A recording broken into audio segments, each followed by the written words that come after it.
हेमंत सोरेन जी की जो सरकार है is a carbon copy of Mamata Banerjee's government. जो भारतीय जनता पार्टी का डर है वो उनको साथ लाने में मजबूर कर रहा है, ये उनकी मजबूरी बनी।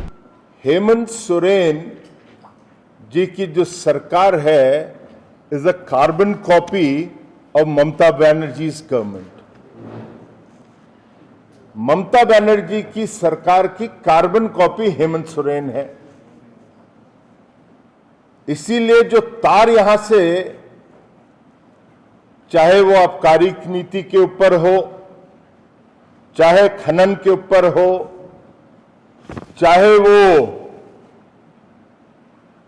एक तरह से सिंडिकेट वर्ल्ड की हो, चाहे वो कैटल स्मगलिंग हो,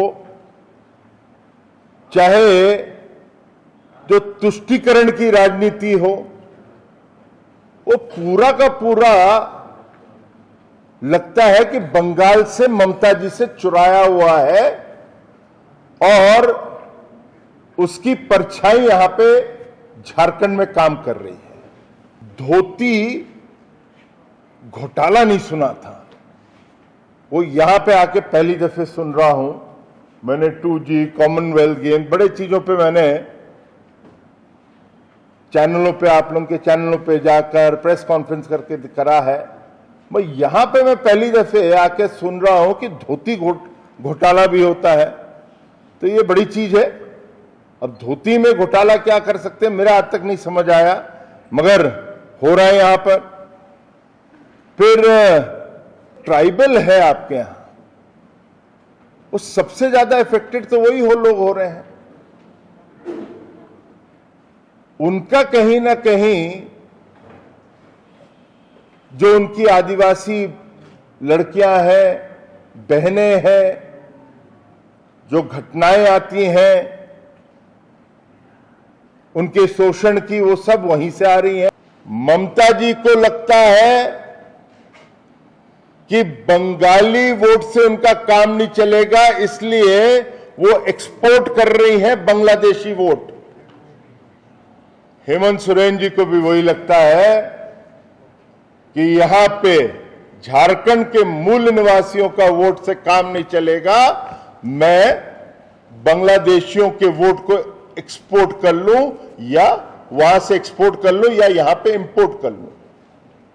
देश के लोग भारत आए, उसमें भारत सरकार को कोई आपत्ति नहीं। भारत के लोग बांग्लादेश जाए, उसमें कोई आपत्ति नहीं। राशन कार्ड और वोटर आईडी नहीं बनना चाहिए, वो नहीं बनना चाहिए। हाँ। क्योंकि यही आ जाए तो कोई दिक्कत नहीं, बिना वीजा। आप आएंगे तो आप एंट्री करेंगे ना, हाँ। तो आप अपने कार्ड से करेंगे। जो आपका बांग्लादेश का कार्ड होगा, हम भारत वाले जाएंगे तो भारत का करेंगे, जैसे नेपाल में करते हैं, तो वो उसमें कठिनाई नहीं होती है। फिर कहीं एनआरसी हो जाए।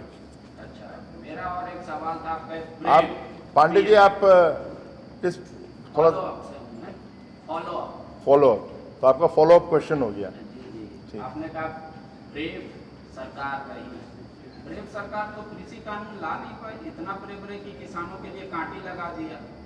कांग्रेस तो कह रही है कि ऐसी ब्रेव सरकार नहीं चाहिए जहां महिला का शव को जला दिया जाता है। देखिए, वो आरोप गलत है। विषय जो है इसको, और हमारे प्रधानमंत्री जी भी कहते, यही तो आपको मैं बोल रहा था, हमारे को एक्सेप्ट करने की कि कोई अपनी चीज एक्सेप्ट करे और पब्लिकली एक्सेप्ट करे, वो कमजोर नहीं होता है, बड़ी ताकत होती है सच बोलने की। और जब मोदी जी ने खुद एक्सेप्ट किया कि हम कहीं समझा नहीं पाए, ये हमारी कमी रह गई है, ना तो कानून बहुत अच्छा है, ये एक्सेप्ट किया, उसका तो जवाब वो खुद ही दे चुके थे। तो क्या अगर मान लीजिए भविष्य तो उसको कमजोर नहीं बोलेंगे। सरकार बनेगी तो फिर दोबारा कोशिश करेगी। देखिए, वो समय आएगा तो उसका केंद्र सरकार किस प्रकार से सोचती है, मैं राज्य सरकार का एक नुमाइंदा होकर नहीं बोल पाऊंगा। सर, विपक्षी पार्टियों को डर है कि लोकसभा चुनाव समय से पूर्व ही करा दिया जाएगा। अच्छा, क्या उसकी उनके डर का तो मैं कोई कारण बता नहीं सकता। मैं उनको डर लग रहा है तो मेरे को लगता है उनको डर एक ही से लग रहा है, वो उनको भाजपा से ज्यादा डर लग रहा है, इसलिए वो प्रयास कर रही हैं कि हम किसी तरह सब चीज छोड़ छाड़ के एक साथ आ जाएं। जो भारतीय जनता पार्टी का डर है वो उनको साथ लाने में मजबूर कर रहा है, ये उनकी मजबूरी बन गई है। लेकिन उनका ये भी कहना है सर कि विपक्षी एकता के डर से चुनाव पहले कराया अब वो डर का, ये डर जो है ना वो जता रहे हैं जिससे कि वो उनका जो ग्रुपिंग है ना वो जल्द हो जाए, जिसमें कठिनाई आ रही है। सर लॉ कमीशन ने सर लॉ कमीशन ने फिर से ओपिनियन लेने के लिए कहा है यूनिफॉर्म सिविल कोड, तो क्या इलेक्शन से पहले है तैयारी? देखिए आई थिंक मैं इतना पॉपुलर आदमी नहीं हूँ। जब भी 500,000 है मेरे ट्विटर पे, वो आपने पढ़ा होता तो कल रात में ही मैंने कर दिया था। तो 500,000 मैं इसलिए कह रहा हूँ क्योंकि लॉ कमीशन ने ये 16 में भी क्वेश्चन पूछा था, फिर 18 में भी करा था। उसके बाद क्योंकि एक टाइम फ्रेम बहुत लंबा चला गया, सभी ऑल पार्टी मीटिंग्स करने का, ये करने का जो भी प्रयास चल रहा था केंद्र में, वो टाइम निकल गया। इसलिए लॉ कमीशन फिर से एक दफे और मांग रहा है कि जिसको इस विषय में कुछ कहना है या आपत्ति है, क्योंकि 75,000 आई बिलीव पिछली दफे आई थी, उसको निस्तारण करने में भी टाइम लगता है। तो उन्होंने फिर से फ्रेश करा है और लॉ कमीशन अपने आप को सेटिस्फाई कर देगा and they will put it up to the government of India. अब वो कब करता है उसके बारे में मैं नहीं कह पाऊँ। भाजपा शासित राज्यों में भी गए होंगे, जो टॉयलेट का आप बताते हैं आप लोग, बहुत अच्छा स्कीम था वाकई में। उनका जमीनी हकीकत देखा है, जाने लायक है अभी नहीं है? मैं तो घूम के आया हूँ, अपने कॉन्स्टिट्यूंसी में देख के आया हूँ। वो तो शासित रहा था भाजपा ही है। मैं देखता हूँ कि वहाँ पे जो एक कठिनाई पहले होती थी कि लोग यूज नहीं करते थे, अब सब लोग उसका लाभ देखते हुए उसको यूज कर रहे हैं और उसके लिए थोड़ा हम लोग को प्रचार प्रसार भी करना पड़ा। और मैं इसको उदाहरण से समझाता हूँ।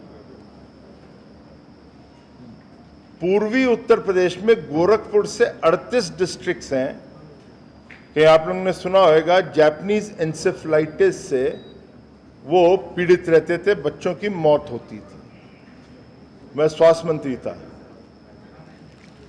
और वहां पर हम लोगों ने जो दुर्भाग्यपूर्ण, मैं कह रहा हूं बहुत दुर्भाग्यपूर्ण, मैं तो हालत देख के आया हूं तो इसलिए विवरण करने में थोड़ा सा भावुक भी हो जाता हूं। 15,000-2,000 बच्चे 40 साल से मर रहे हैं भाई साहब। आज उसकी स्थिति यह है कि 5-10 का भी आंकड़ा नहीं होता, कोशिश है वो भी ना हो। लेकिन उसके लिए हमने पहले साल 11 मिनिस्ट्रीज की मैंने कमेटी बनाई थी स्वास्थ्य विभाग के अंदर। उसमें ओपन डेफिकेशन फ्री ODF 38 जनपद को एक साल में करने के लिए मैंने ठान रखी थी और वो हमने किया। लेकिन उसका जो यूज करने की बात कर रहे हैं ना, वो कम हो रहा था। फिर हमने कुछ NGOs को लगाया, उनको एक प्रकार से उनको प्रेरणा देने का, उनको समझाने का, स्कूलों में करने का, और बहुत मैसिव स्केल में किया। 1 लाख के ऊपर हेल्थ वर्कर्स तैयार करें, यही सब काम करने के लिए। और आज जो वो काम कर गया ना ODF टॉयलेट्स गांव के अंदर, मैं कह नहीं सकता शायद दवा नहीं कर सकती थी और डॉक्टर्स नहीं कर सकते थे, उसका नतीजा ही है। तो इसलिए वो कहीं आपकी धारणा है तो वो अब सही नहीं है। कांग्रेस का ये कहना है कि रावण भी बहुत जानकार था, बहुत निर्माण किया था, लेकिन वो अहंकारी था। इस देश ने अहंकार को नहीं सहा।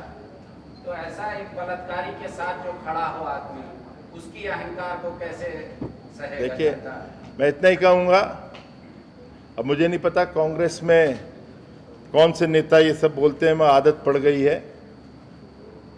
हमें राजनीतिक दृष्टि से हमेशा विपक्ष के लोगों के लिए वो हमारे दुश्मन नहीं होते हैं, वो ना ही विरोधी होते हैं। हम एक विचारधारा से अलग होते हैं। तो हमेशा शब्दों का संयम रखना चाहिए और सम्मान देना चाहिए। यही कि कांग्रेस के लोगों को मैं समझाने का प्रयास करूंगा कि चली गई। ठीक है भाई साहब, लेकिन सिद्धार्थनाथ सिंह अतीक अहमद की सीट से जीत के आए, लेकिन आप अपने वार्ड में नगर पालिका में हार जाएं, तो सिद्धार्थनाथ सिंह पर एक कुछ तो सवाल खड़ा होता है।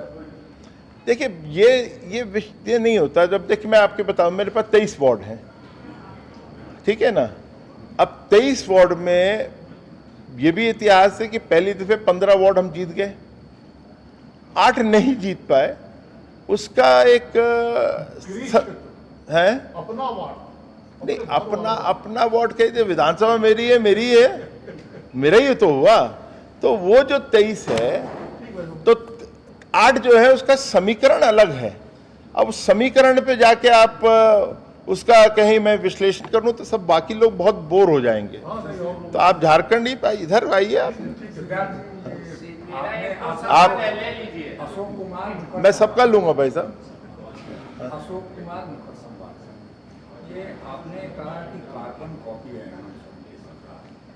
ममता बनर्जी के साथ, घुसपैठियों की बात करते हैं, तो घुसपैठियों की जिम्मेवारी है क्या राज्यों की जिम्मेवारी है या जो बॉर्डर से पार करते हैं? देखिए इसमें केंद्र सरकार की वहाँ नहीं, ऐसा नहीं है। देखिए मेरा सौभाग्य भी रहा है कि मैं 4 साल बंगाल का प्रभारी रहा था। जब ये इलेक्शन हुए थे ना 77 के, तो मेरा सौभाग्य ये कह सकता हूँ। और जो शारदा वो था और नारदा एक्सपोज करने वाला मैं ही हूँ, जो प्रेस कॉन्फ्रेंस के माध्यम से करी थी। बीएसएफ रहती जरूर है, लेकिन पोरस बॉर्डर्स हैं। हम लोग उसको ना बांग्लादेश ना हम लोग उसको फुली सील कर पा रहे हैं। उसका कारण है और उसको समझना चाहिए आपको। आपका प्रश्न वाजिब है। कुछ एन्क्लेव्स हैं जो कि वो हमारे तरफ बांग्लादेश के हैं, हमारी इसमें, और उनके जो है वो उधर हैं।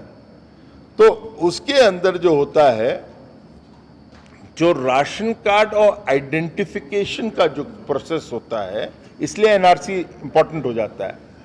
वो जो एनआरसी इंपॉर्टेंट हो जाता है कि वो फिर आइडेंटिफाई करता है कि ये जो एनक्लेव है इसमें कोई भारतीय मूल का या झारखंड के मूल का या वेस्ट बंगाल के मूल का तो नहीं रह रहा है।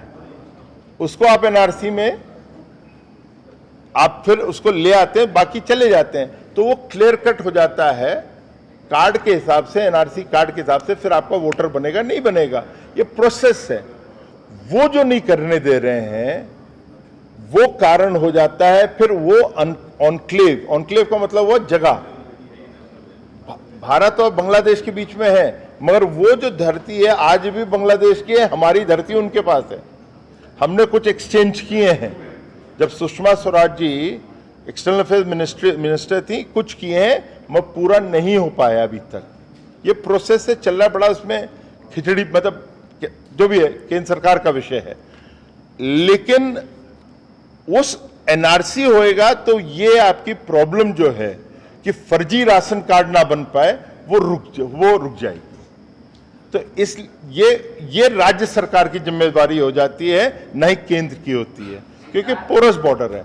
बायोम जो है मेडिकल प्रिपरेशन का एकमात्र संस्थान, जहां है complete digital classrooms, video lectures, student tracking system, library facility and 100% result oriented rankers batch. Biome Hinoo एवं नगरा टोली, रांची।